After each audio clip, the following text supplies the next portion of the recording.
Okay, welcome to Q&A. We're going to get started shortly. As a quick heads up, this is your chance to get obviously any questions answered about the course, about your practice, any random emails you got from people that you need help answering. Now's the chance to do it. We had some come in advance, so I'm going to answer those. And then we have a special guest, Dennis, who's going to ask some questions as well. So I'm going to bring him up as a panelist. But let's go ahead and get started here. And the first question was, how many workshops do you lead per week and how do you keep getting them? That's a good question. I normally lead at least one per week, and a lot of times that's through General Assembly. But this week I did one for General Assembly, one for Entrepreneur, and actually two for General Assembly, so three. And it's a lot of fun. But the way that you get more is to do a good job, and that way people recommend you to other organizations. This woman, I just got an email today saying, "Oh, my friend saw you speak at this event last week. She said you were great. Can you speak at our event?" And I thought that was cool, because it was literally like a week later. And this additional event isn't paid, but they normally have about 100 people show up, which is a pretty good number for attendance rate for for a webinar. So I'll do that. But I was leading one with Google like 3 or 4 months ago, and the woman that I presented with, this woman, her name was Sandra Garcia. She literally said during the event, "Hey, if you know anyone else who could value me speaking for their organization, please let me know." And I'm like, damn, how come I've never done that before? So it stuck in my head to start doing that going forward. Like literally say, if anyone knows anyone who I want me to speak with them or for their audience, let me know.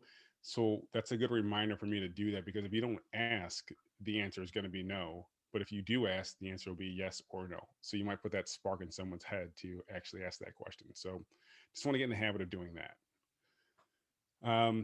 Another question: how do I write for Entrepreneur or Forbes? Well, I don't write for Forbes, so I don't know. um, I know they have something called the Forbes Coaches Council, which is a paid membership you can join to write. And then Entrepreneur Magazine has the Entrepreneur Leadership Network, which is also a paid contributor platform.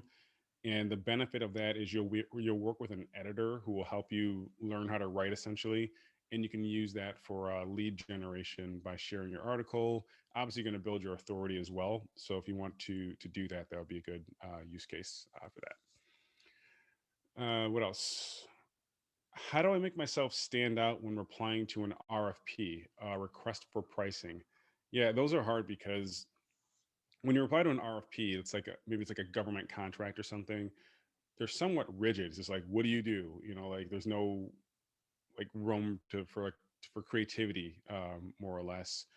So what you can do is make your self stand out when they research you, right? When they research who you are, what you do outside of what you have in that RFP. So maybe it's like your social media presence. Do you have really good content on LinkedIn? They can look at and say, wow, this person, their responses to the RFP were great, but wow, she's always writing good content on LinkedIn as well. So I would stand out by my personal branding and just showing that, you are very involved in the industry, because that could be the differentiator. So that would be my advice on that. Last one: what are some things you wasted money on when you first started out? Okay. Normally people ask me what tools and apps I use, not like what did I waste money on. But I like that one because there's so many people saying what to buy, not what not to buy. What did I buy? Oh, you know what? I bought this tool called shit, what is it? Samcart, I think. It helps you like increase your conversion rate for like buying like online courses, stuff like that. And I saw this woman I knew who I respected. She was using it. So I'm like, oh, I'm going to buy Samcart, and that'll encourage me to hurry up and build my online course. This is like 5 or 6 years ago. And I never even bothered building the course. It took me like another year to build it, but I paid like 600 bucks for it, actually more, because I forgot to cancel renewing it. And that reminded me, I'm like, never buy any kind of tool or app until you're ready to use it. Don't think, oh, I'll buy this. This will make me use it. Buy it when you're ready to. So even if you are going to create an online course, don't sign up for Teachable until you have your outline done, and maybe even like your scripts or your slides, if that's what you're doing, because you start paying as soon as you sign up for it. So as soon as you sign up, you should have time blocked off to start creating the course. Don't say, "Oh, I'm going to buy this. It's going to force me to do it." Like, no, just get an outline first, and then go ahead and purchase it. So, and then beyond that, wait to buy the paid version of anything. If there's a freemium version, wait to buy the paid version of anything until you grow into it, until you're like, wow, if I just had this functionality, it would be so much better. I could do this. But don't like just buy the most expensive stuff thinking it's going to make you better, because a tool's not going to do that. Your hard work, your creativity, your expertise will, but a tool's not going to.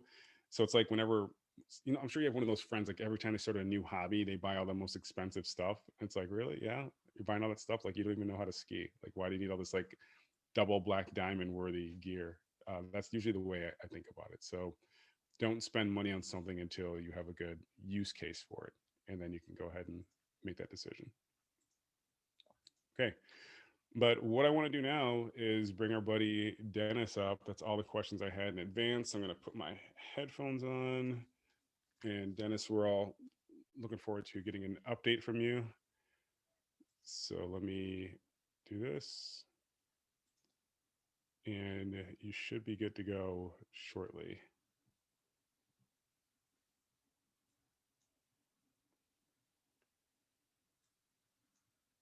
Let's see.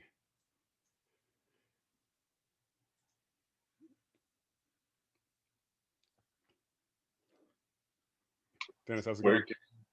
Yeah, good. What was your? I'm good. I like your background. I ordered. Yeah, what is that? It's an ostrich. It's if I remember well, that's a gift to my wife, to one of her I friends. dig that.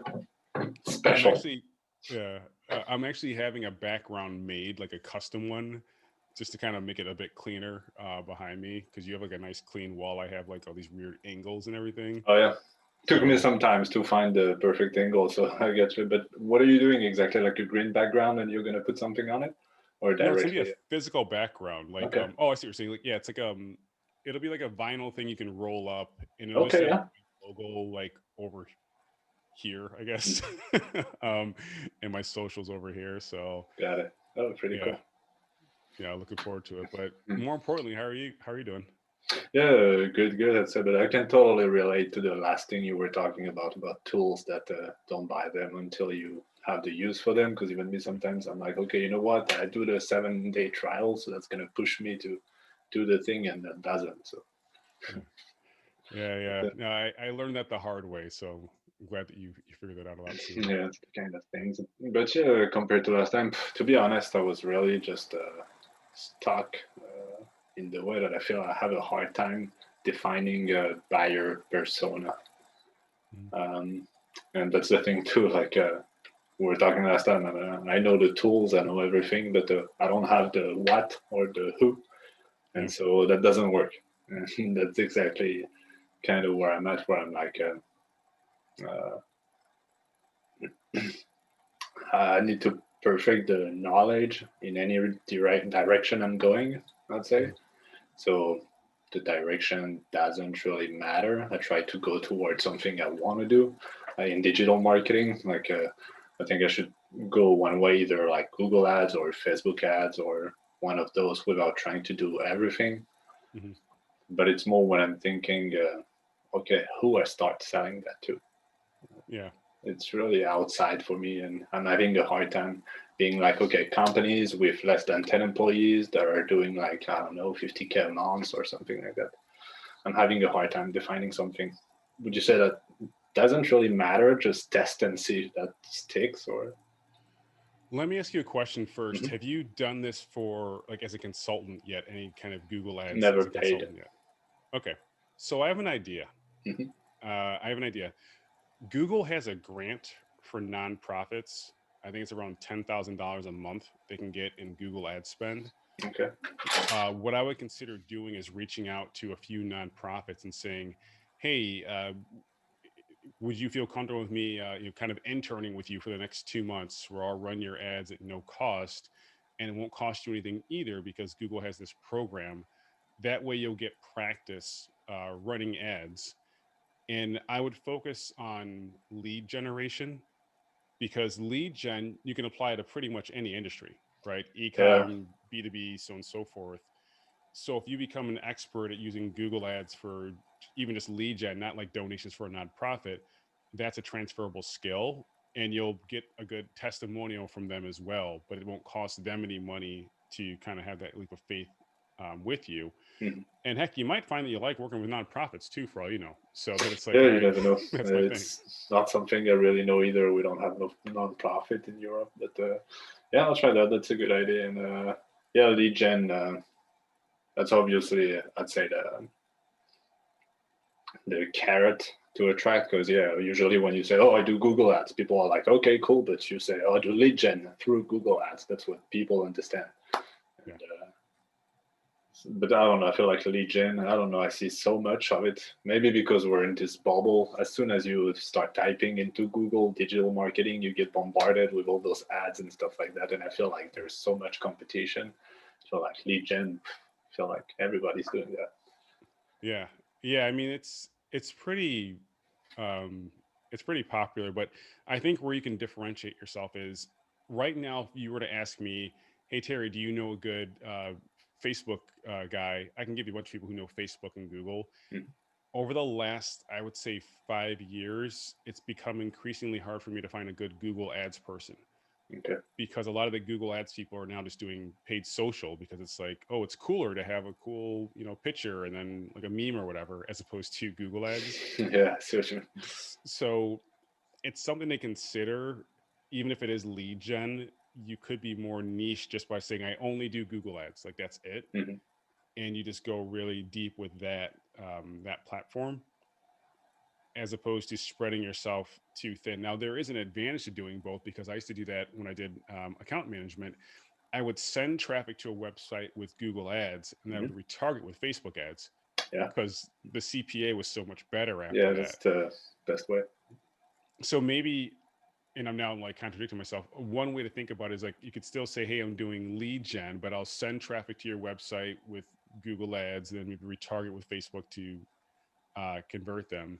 Mm-hmm. It's up to you, but I think, well, what program are you more comfortable with? Is it Facebook or is it Google? As of right now, Facebook more. Is it Facebook? Okay. Yeah.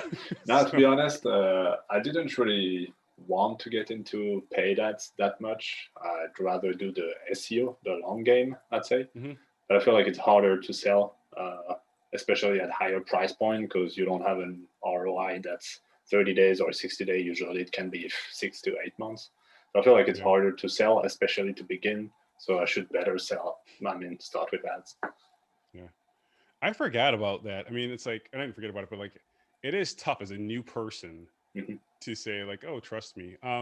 Yeah, Have you heard of the Crowd Network? CROUD network? I don't think so. Write that down. Crowd Network is it's based in the UK and in New York, but essentially what it is it's an agency, but their talent is Hmm. all freelancers, except for like a few internal people. And what you do is you'll say, okay, these are my skills, like paid search, paid social, SEO, or whatever.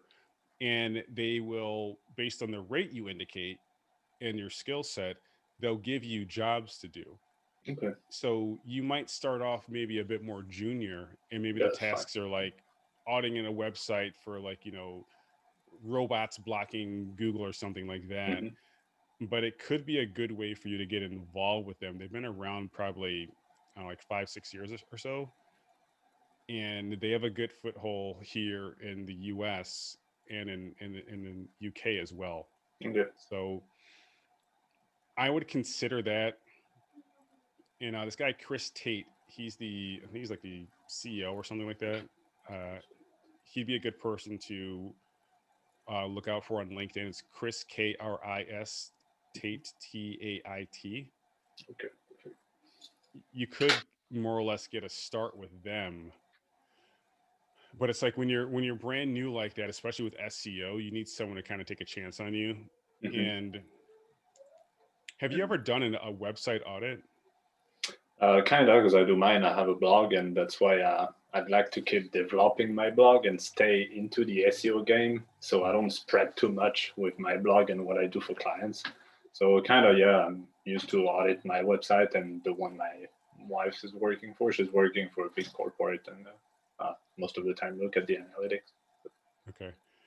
It's funny. Every time we talk, it's like there's all these random ideas and it kind of settles down into one thing. What I'm thinking right now that could be cool is this, where you create some kind of checklist for how you audit sites for SEO. Like maybe it's the Okay. top 10 things. And then from there, you could like videotape yourself auditing a site for a company you might want to work with.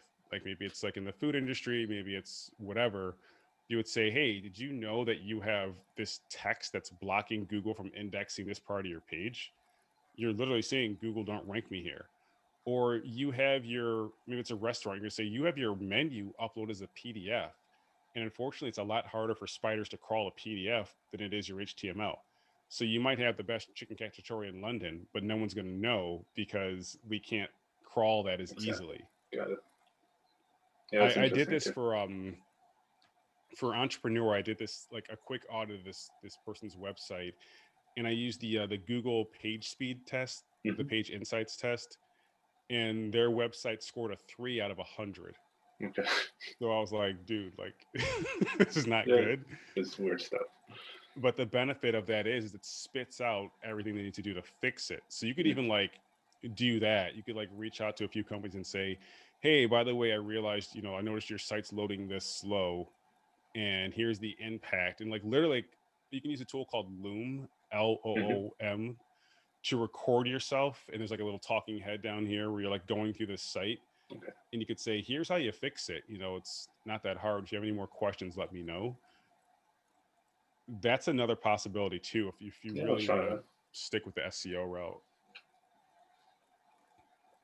what would be really fun is if you if you found something wrong with the crowd website, that agency, to Yeah, say like, look, you're selling SEO services and your site is messed up. Like that'd be nice. that would be hilarious. Mm.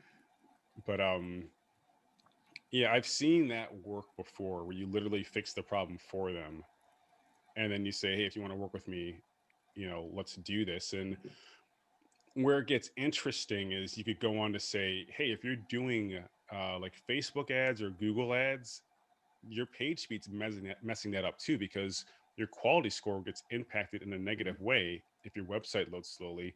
Same thing with Facebook. And by the way, about 40% of mobile customers will leave your website if it does not load within 3 seconds. So you can do that too. Another thing I used to do that was a lot of fun when I did Google ads is, or sorry, Facebook ads is, I would look at the delta between clicks that someone paid for on an ad Mhm. and landing page views, meaning someone actually waited for the pixel to load. And sometimes they were losing like 50% of their clicks going to Okay. their website because their landing page took so long to load. Cool. So you could even bring that up. You could say, hey, here's a fun test for all of you to run right now. If you guys aren't sure how your website's doing, right now, run this report. Landing page views and website clicks. Let's see how much that lines up. Mhm. That's how many clicks you're missing because of potentially your site speed. Yeah, I'd say those are not higher level, but at what point in time would you say it matter? Because I feel like there is a point where, as far as you're just starting with Facebook or the Facebook ads, I mean, can still be a pretty much lost those 50%. But as far Mhm. as the ROI is positive, you don't really have to think about modifying it. And all those things like modify the SEO, like the HTML, or modify this just between the click and the page view. It's more high level. I mean, higher in the not in the fulfillment, but in the needs of a company. Mhm. Um, at what point in time do you feel like a company needs that? Whenever they realize that they're losing 50% of their clicks, Mm. it's important to me because you're automatically by design, if you're losing half your clicks, you're doubling your CPA Yeah, because half the people who want to go to your website couldn't or they wouldn't wait that long. yeah, So for me, I always say you should fix the the website experience before you send any more traffic there. It's not efficient, right? Why would you send more traffic to a website when you know no matter how well you do, your impact's going to be half? Yeah. Like, what's the point of doing that? You know, you would Sure. say, okay, Sure. let's not do this. And those things are kind of basic, you know, to someone like you and I. But for someone's like, look, we're busy, and by the way, we have an agency doing that. We didn't even know that was going on. Hmm. When you point that out, because I used to love doing that when I did audits, when you point that out, they're like, it's an eye opener, right? They have all these cool charts and all these, you know, all this data points, and they don't know that Yeah. if they could just remove that JavaScript from their landing page, they can like increase their efficiency by X amount. Those fast and easy wins are great because that buys you like a month or two Yeah. before you have to start getting very complicated and find other wins. If you can find those quick high impact wins, it's very beneficial. Got it. Okay. Well, it's already good advice. Well, I used to do this, that's why it's easy. Yeah. It takes a while, but like yeah, I would try to find some of those common things like that are messing people up from an SEO standpoint, from a social standpoint, like whatever makes sense. And then start doing like videos where you describe it or where you audit it. Yeah. Yeah, that would be a lot of fun. Yeah. Always prospecting. Yeah. And then crowd network and try to find other networks where they let you more or less state your own rate, Okay.